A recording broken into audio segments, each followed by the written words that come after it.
país, es bueno que sepamos su historia, cómo ha ido evolucionando. Consideremos, por ejemplo, que nuestro país sea una empresa. Dentro de poco vamos a cumplir 200 años de independencia. Pero si hacemos un análisis concienzudo, durante estos 200 años hasta la fecha, no hemos podido combatir, por ejemplo, el desempleo, la pobreza, la desnutrición, etcétera, etcétera. Más aún, ahora, la inseguridad. Y esto se debido a diferentes factores. Durante estos 200 años nos han gobernado diferentes presidentes. Presidentes a los cuales los podemos catalogar como gerentes. Ellos han sido los que han manejado los grandes intereses de nuestro país. Vamos a ver el comportamiento que ha tenido cada uno de ellos en la historia de nuestro país. Hemos visto que desde la década del 50 hasta el 85 hemos tenido un crecimiento sostenible, pero muy lento, paulatino. La gran crisis que tuvo nuestro país fue en la década del 90. Viví yo esa crisis. En esa época había una hiperinflación, había un terrorismo. ¿Qué es lo que más había? Habían todas las plagas por haber. Incluso en nuestro país surgió una epidemia, una plaga que ya había sido desterrada del siglo XVIII.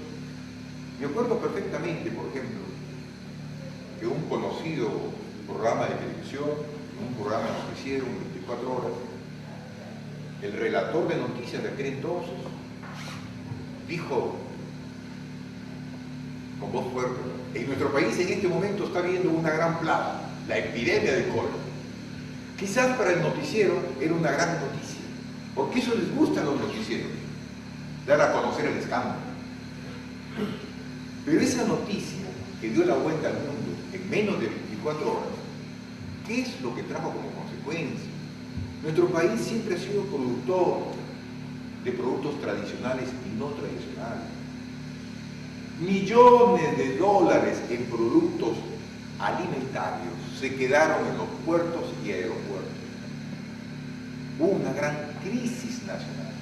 La crisis nacional se concitó. Quedaron paralizados millones de dólares, tanto en puertos como en aeropuertos. Automáticamente, nuestros grandes compradores suspendieron las compras. Imagínense ustedes tienen siempre un cliente, y que el cliente de la noche a la mañana dice: ¿sabes qué? Hasta aquí nomás, hermano. Y eso fue lo que ocurrió en la década de 90. Realmente, en esa época, nuestro país estaba al borde del abismo. Pero en esa época es bueno también destacar que surgió un gerente, un técnico, que salió de una universidad, que salió del sistema universitario. Y él comenzó a dar nuevas políticas de alineamiento para que nuestro país salga adelante. Política económica que trajo en corto tiempo la estabilidad en la economía. Trajo como consecuencia la seguridad en nuestro país. Y trajo como consecuencia que nuestro país nuevamente se interconectó con los grandes países industrializados. Fue la década del 90 en la cual estuvimos al borde del abismo, y en corto tiempo, en corto plazo, en 5 años, nuestro país comenzó a crecer. Miren ustedes, ese crecimiento hasta la fecha no se ha detenido, porque los presidentes que continuaron gobernando nuestro país continuaron también con las mismas políticas económicas. Pero, ¿qué es lo que hizo que nuestro país creciera económicamente? ¿Qué es lo que hizo que nuestro país llamara la atención a nuestros países vecinos? ¿Qué es lo que hizo que nuestro país llamara la atención a los países industrializados?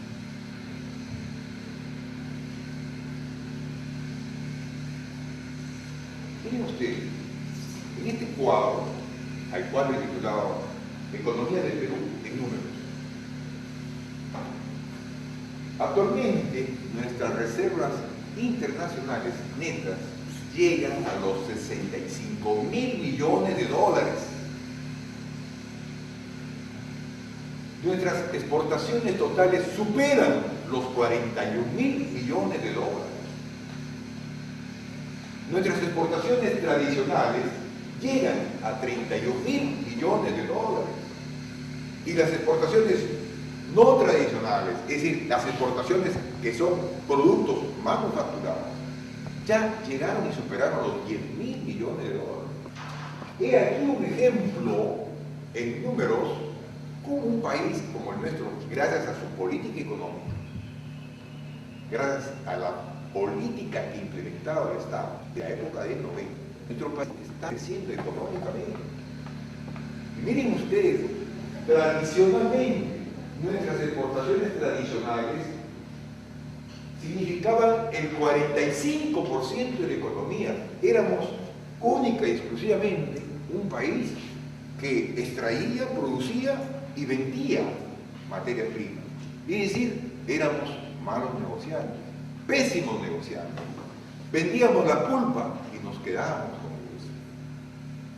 Pero actualmente, como pueden ustedes observar, gracias al valor agregado, ya no somos productores tradicionales de productos primarios. Miren ustedes la importancia que ha tenido el valor agregado en nuestro país en los últimos años. Ahora nuestra economía se sustenta en productos no tradicionales, los cuales tienen una participación en la economía de 26.5%. Pero hay que ser realistas y he allí nuestro reto. ¿Cuál es nuestro reto? Que todavía nuestra economía se basa en la producción y exportación de materia prima. Somos exclusivamente un país minero. Lo que más vendemos son minerales.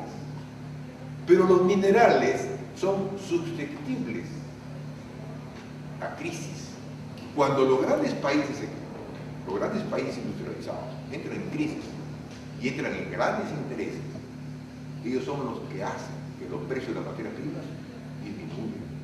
Entonces no es negocio que nuestra economía se base solo y exclusivamente en producir materias.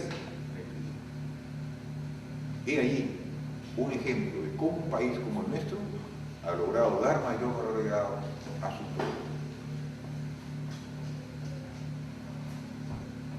Entonces, he dicho que el desafío y el reto es el siguiente. ¿Qué es lo que debemos producir? ¿Qué es lo que debemos fabricar? ¿Qué es lo que debemos elaborar? Mayormente lo que debemos elaborar es productos manufacturados. ¿Por qué mayor productos manufacturados? ¿Cuáles son las ventajas y oportunidades que ofrece esto? Cuando tenemos una industria manufacturera, significa que interviene mucho más la mano del hombre y la mujer. Significa que vamos a crear más puestos de trabajo. Y eso es lo más importante. En un país, un presidente debe de preocuparse de dar trabajo a la gente.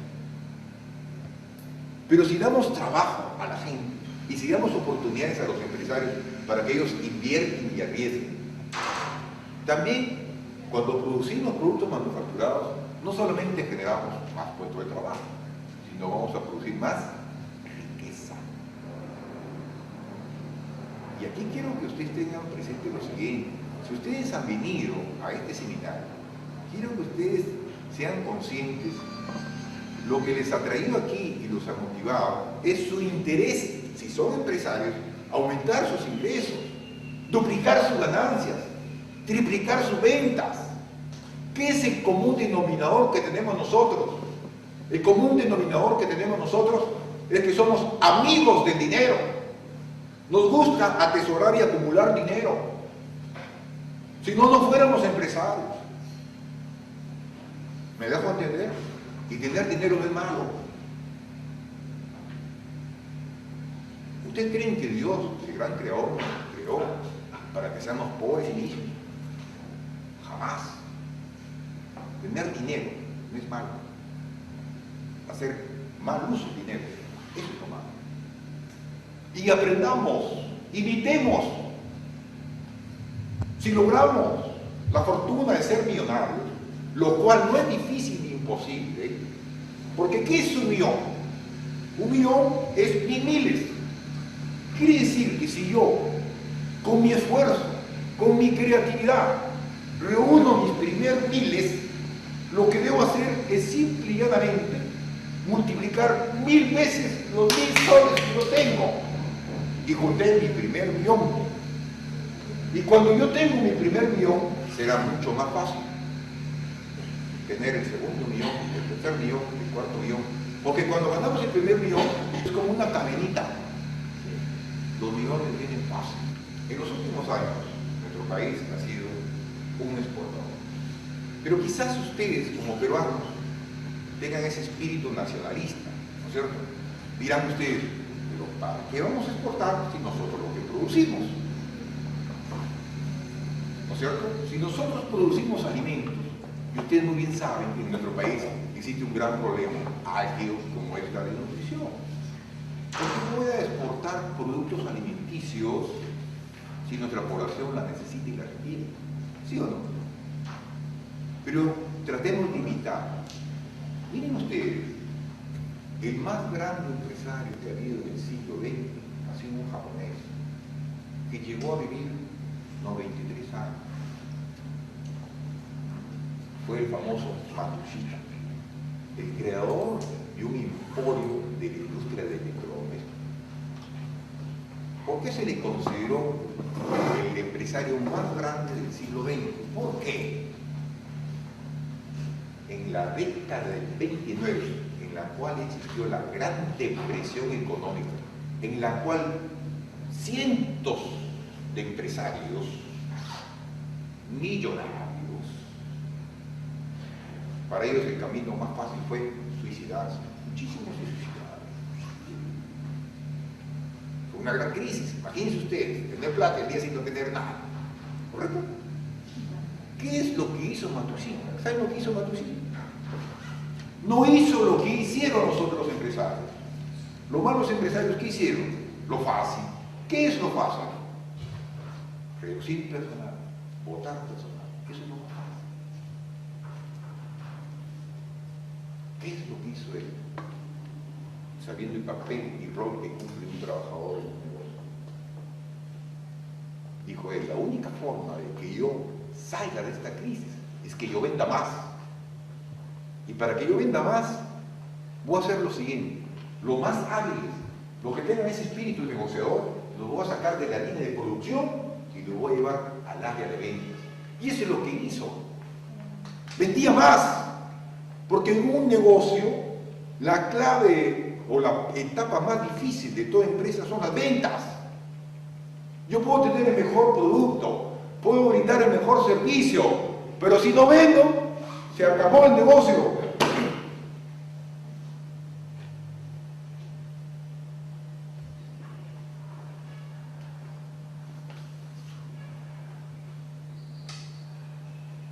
El valor agregado no solamente sirve para medir la riqueza de un país, también sirve para medir la riqueza de ciertos sectores económicos.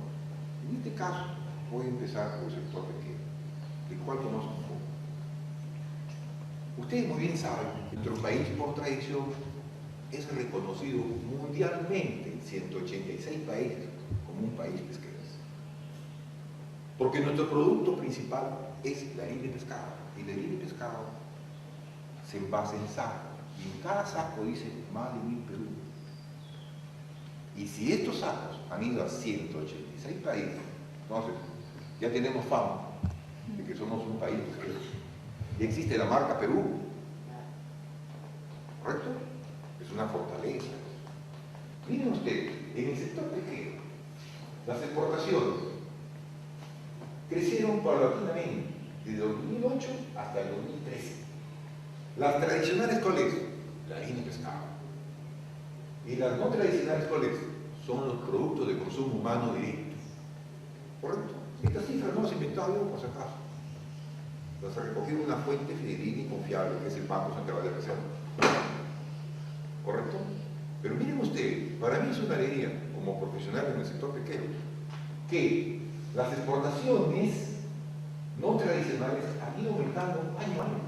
Y en el 2008 fueron 626 millones de dólares. Y actualmente, en el 2013, han llegado a los 1.239 millones de dólares. Quiere decir que ya estamos casi al 50% de los productos tradicionales. Pero también les he querido traer a ustedes, para que entiendan, he traído como referencia el tipo de cambio, año a año. Y vemos, por ejemplo, con sorpresa, el tipo de cambio va disminuyendo. En el 2008, la tasa de cambio, es decir, por cada dólar nos daban 3 soles con 14 centavos, ¿correcto? Actualmente nos dan 2 soles con 50 centavos. ¿Está bien o está mal? Está bien, está mal. Si usted es un exportador, exportar no es difícil, por si acaso, ni muy imposible. Aquí debe intervenir con gran responsabilidad el Estado. Yo he dicho que el presidente debe ser un gerente. Si es un buen gerente, debe hacer que nuestro país se enriquezca cada vez más. ¿Sí o no? De más bienestar en nuestro país. Pero díganme ustedes, ¿cómo es posible? No es justo. Mientras la gente invierte, se arriesga, ¿cierto? Mientras se produce riqueza, ¿qué es lo que hace el Estado peruano? El Estado peruano implementa una política cambiaria que no es la de fomentar las exportaciones. Le voy a poner un ejemplo, le voy a hacer una comparación, aunque dicen que las comparaciones son odiosas. ¿Quién es nuestro más cercano competidor en la industria pesquera? Chile, nuestro vecino Chile. En Chile, su gobernante, su presidente, su gerente, se preocupa para incentivar a los que traen riqueza, a los que generan divisas en su país. En Chile, por ejemplo, cada exportador que hace que su país ingrese en dólares, el Estado le da más pesos. ¿Qué pasaría si en nuestro país el dólar sube? ¿Quién se beneficia? Los exportadores. ¿Por qué? Porque por cada dólar que él suba, no, por cada dólar que él permita que ingrese a nuestro país, va a recibir más soles. Él, al obtener más soles, no se los va a gastar, porque ya tuvo la experiencia de malgastar el dinero. Ahora el empresario peruano es mucho más responsable. Si el empresario peruano recibiese por exportar más soles, él va a ganar más. Si él gana más, si él tiene más ingresos, ¿saben lo que va a hacer? Va a reinvertir el mismo negocio. Tendríamos mejores embarcaciones, más seguras, plantas más modernas, maquinaria más moderna, con innovación tecnológica, etcétera, etcétera, etcétera. Por eso los chilenos tienen mejores plantas que nosotros. ¿Me dejo entender? Es decir, para desarrollar una actividad económica, en este caso, la industria pesquera, el Estado debe de fomentar y de incentivar a quienes, a los exportadores. Quiere decirles algo. Un buen estadista, un buen presidente, un buen gerente será cuando genere más trabajo en su país. Solo la actividad exportadora genera estimadamente 1.200.000 empleos.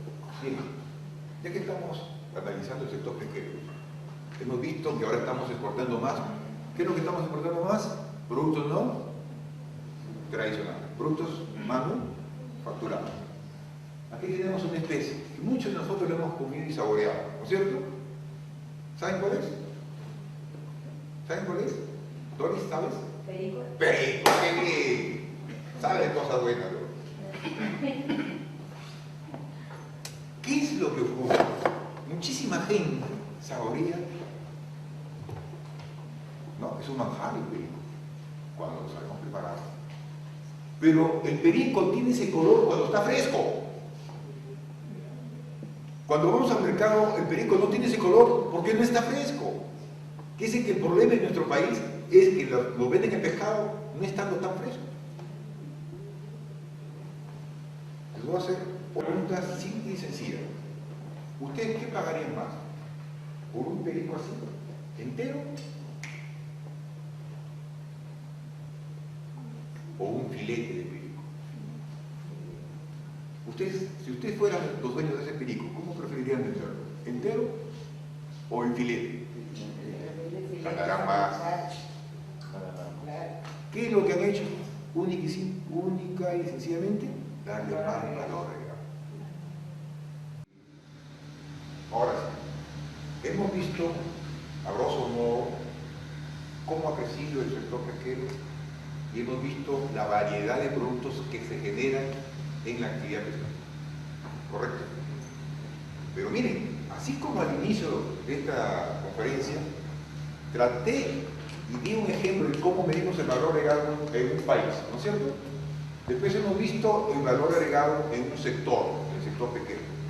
También el valor agregado se puede medir en una región. Quiero darles a ustedes una grata noticia. ¿Cuál es la grata noticia? Nuestra región Piura, o región Grau, es la región que más valor agregado produce que todas las demás. Y miren ustedes, Piura solamente en la exportación de productos generó el año pasado 2.863 millones de dólares, ¿correcto? De los cuales los productos tradicionales solamente ocuparon el 45%. En cambio, los productos no tradicionales ya tenemos el 55%. Pero ustedes se preguntarán, ¿qué es lo que nosotros producimos en Piura, que nos ha convertido como una región líder en la confección de productos no manufacturados? Aquí quiero hacer hincapié en lo siguiente. Miren, por favor, escuchen bien lo que voy a decir. Muchísimos desdeñan, menoscaban y desprecian a los teóricos. Dicen, ¿qué sabe? Son teóricos, ¿no es cierto? Pero miren ustedes, hace 12 años o 15 años, si no me equivoco, vino aquí un húngaro a Piura. ¿Y quién lo invitó? La Universidad Nacional de Piura. ¿Qué era él? Un ingeniero agrónomo. Un ingeniero agrónomo que se preocupó y se abocó en estudiar los suelos de Piura, el microclima de Piura, y etc. Y él recomendó, porque nosotros tenemos las mejores tierras, ¿qué sembramos? El tradicional algodón que nunca ganamos, siempre perdemos. ¿El qué sugirió? Sugirió lo siguiente: en Piura ustedes pueden cambiar, ya no siembren algodón, siembren uva. ¿Y qué dijeron? ¿Qué tal? Ha pasado el tiempo, ¿y quién les dio la razón? Miren ustedes, Piura se ha convertido en un gran productor de uva. Producimos más uva y de mejor calidad. ¿Cuánto producimos de riqueza en uva solamente en Piura? 113 millones de dólares. Es una barbaridad. Con eso quiero decirles, en este mundo todo es posible. También en Piura tenemos una significativa exportación de banano, que fluctúa los 74 millones de dólares. Vamos, llega a un valor de 2 millones de dólares. Muy bien. Voy a tratar y voy a ponerles un ejemplo de valor agregado. ¿Correcto? Miren, las dos actividades importantes que hemos visto, la actividad pesquera y la actividad agrícola, ¿cierto?, generan valor agregado, generan empleo y generan riqueza. Pero quiero tratar el tema de la gastronomía. En los últimos 10 años, nuestro país se ha convertido en un país reconocido mundialmente como un país en la cual se recomienda, oye, anda al Perú, porque ahí comes manjares y delicias. Pero vamos a ver lo que significa la gastronomía en nuestro país. ¿Ustedes saben cuánto dinero produce la gastronomía? Produce 40.000 millones de soles. Es una tremenda torta. Pero aún más, en nuestro país existen 116.000 restaurantes. Pero eso no es lo importante. Lo importante para nosotros es lo siguiente: que la gastronomía hace que el productor, el campesino, el que produce su papa, su camote, su producto, ya tenga más valor económico y llegue con mejor precio a la mesa. Solamente la gastronomía produce 330.000 puestos de trabajo de forma directa y indirecta. Miren ustedes, pero ustedes han visto y han escuchado cuántos restaurantes hay. Hay 116.000 restaurantes en el Perú. ¿Quién es el que más va a destacar? Hay mucha competencia entre ellos, ¿correcto? Ahí viene el ingenio y la creatividad de cada gerente que dirige su propio negocio. Si yo veo que hay varios que están metidos en el mismo negocio, ¿qué es lo que debo hacer? Por ejemplo, un restaurante. Nosotros los peruanos tenemos en familia 2 a 4 hijos, ¿no es cierto? Y cuando vamos a un restaurante, además de comer, queremos estar tranquilos, pacíficos. Pero vamos con nuestros hijos. Queremos, entre comillas, deshacer nuestros hijos.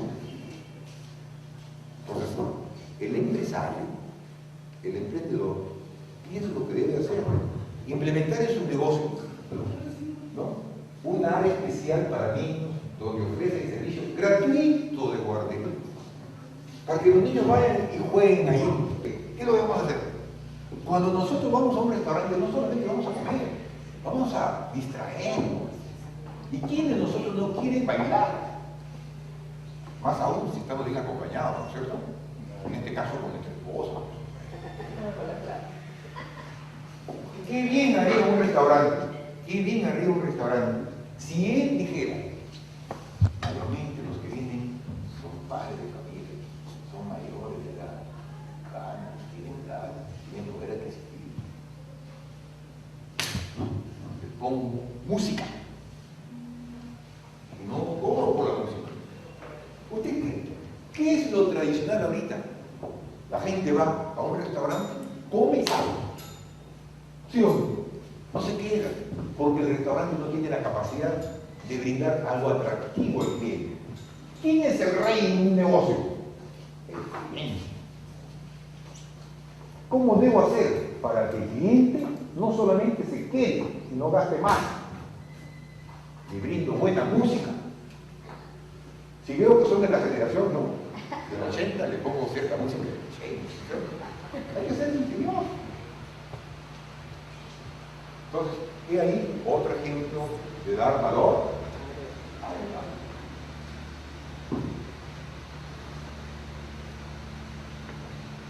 Miren, según el Fondo Monetario Internacional, el poder adquisitivo de nosotros ha aumentado. El año pasado, el poder adquisitivo de cada uno de nosotros es $10.000 por persona. $10.000 por persona. Bien. Ustedes han visto que aquí en la región Piura ha aumentado el tráfico. Ahora, quien menos tiene carro, ¿sí o no?, pululan los carros. A ciertas horas punta, la gran congestión de carros, ¿no es cierto? Y lo que es más, para mí es grato ver que los carros nuevos los manejan jóvenes. Ojalá así hubiera sido en mi época. En mi época era mucho más difícil, era casi inalcanzable tener carro. Ahora es papayita, es fácil. Pero miren ustedes que los nuevos dueños de esos lindos y preciosos automóviles o autos quieren más al carro que a la novia y a la esposa. No quieren, pero que me les rayen. Le dan un mejor mantenimiento al carro que a la esposa. Al carro le hacen el cambio de lubricación del aceite con más continuidad que al esposo. Si aquí en Piura hay un gran número de autos, deberían existir talleres, y hay talleres, hay mecánicos, pero miren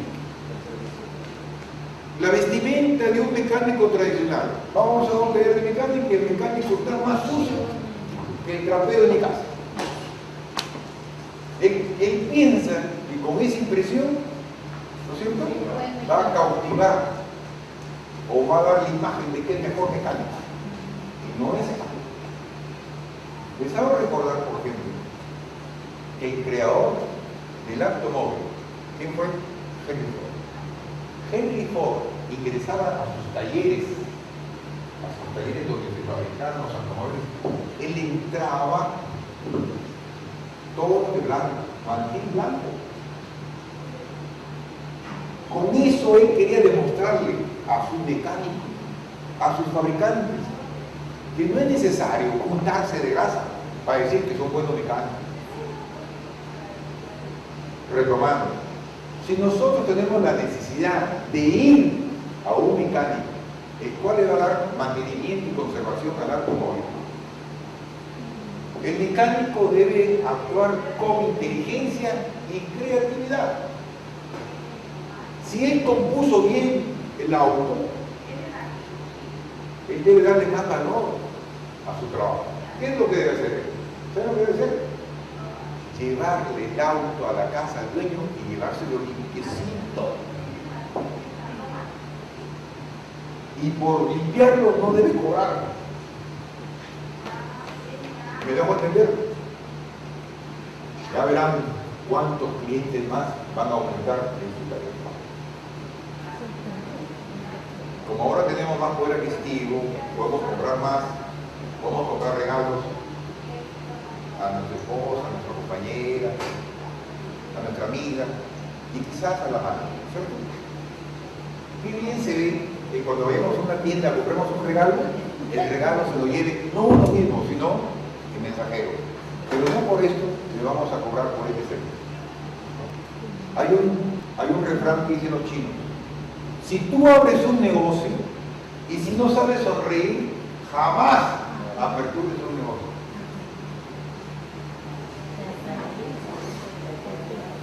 Ustedes se dan cuenta que a veces cuando vamos a una tienda y si la vendedora o la expendedora es amable, nos brinda una sonrisa, ¿no es cierto? Pero esa sonrisa debe brindarla con el corazón. No debe ser tampoco una sonrisa fingida, porque nosotros nos percatamos de ello. ¿Correcto? Entonces, brindar una sonrisa es dar más valor agregado. Ustedes han escuchado de esta gran compañía de diversión norteamericana, Disney, ¿no? Allá su política, ¿cuál es? Tienen 102.000 empleados. Los 102.000 empleados les enseñan a sonreír. Porque los que llegan a ese negocio, porque es un negocio, ¿cuál es su negocio principal? Dar diversión. Imagínense que yo llego a un sitio, a un negocio que me da diversión y encuentro una cara de un bobo. Ya no regreso más. ¿Correcto? Sí. Miren ustedes, como tenemos más poder adquisitivo, como ha surgido una actividad económica importante como es la gastronomía, como también a la par de esto han surgido escuelas de gastronomía, ¿no es cierto? Hay unos que se han especializado, algunos chefs, en brindar el servicio de gastronomía en tu casa, que brindan este servicio. Por ejemplo, que una chef tenga su empresa y brinde este servicio. Y todos ustedes saben que muchos de nosotros quisiéramos convocar o hacer una reunión en nuestra casa. Que pueden hacer por diferentes eventos, como por ejemplo una pedida de mano, un aniversario de boda, un divorcio, ¿no es cierto? ¿Qué más? ¿Qué más? la obtención de una maestría, de un doctorado, o quizás la inauguración de nuestra nueva casa, ¿no es cierto? ¿Y a quiénes invitamos? A los más allegados, ¿correcto? Pero queremos impresionarlos. ¿Y qué hacemos? Bueno, a un especialista.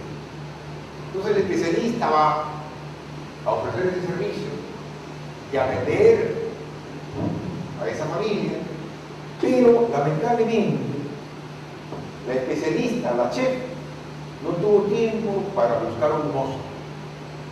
Es decir, llegó a esa casa que ansiaba brindar un buen servicio, iba un mozo improvisado, un mozo que no sabía ilustrar los zapatos, que tenía casco en la cabeza, que tenía las uñas largas, etcétera, etcétera. Y aparte de eso, era recontra nervioso, que temblaba todita la mano. ¿No? Vamos a presentar ese mozo. Ahí está el mozo. No le he puesto la cara porque vaya a darse el caso de que la carezca alguno de ustedes. Entonces, el mozo comienza su actividad, comienza a trabajar y comienza él a tener contacto directo con los invitados. Y comienza él a cometer una serie de errores, como por ejemplo, ¿cuál? Como está tan nervioso, ¿no? Se le cae la comida.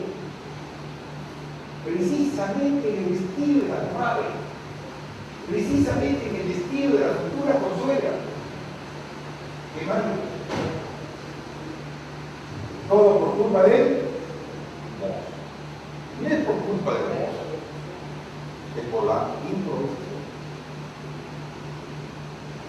Ahí está la chef, en la cocina, ella esforzándose, esmerándose, con todos los detalles. ¿Qué se va a imaginar lo que está ocurriendo afuera de la cocina?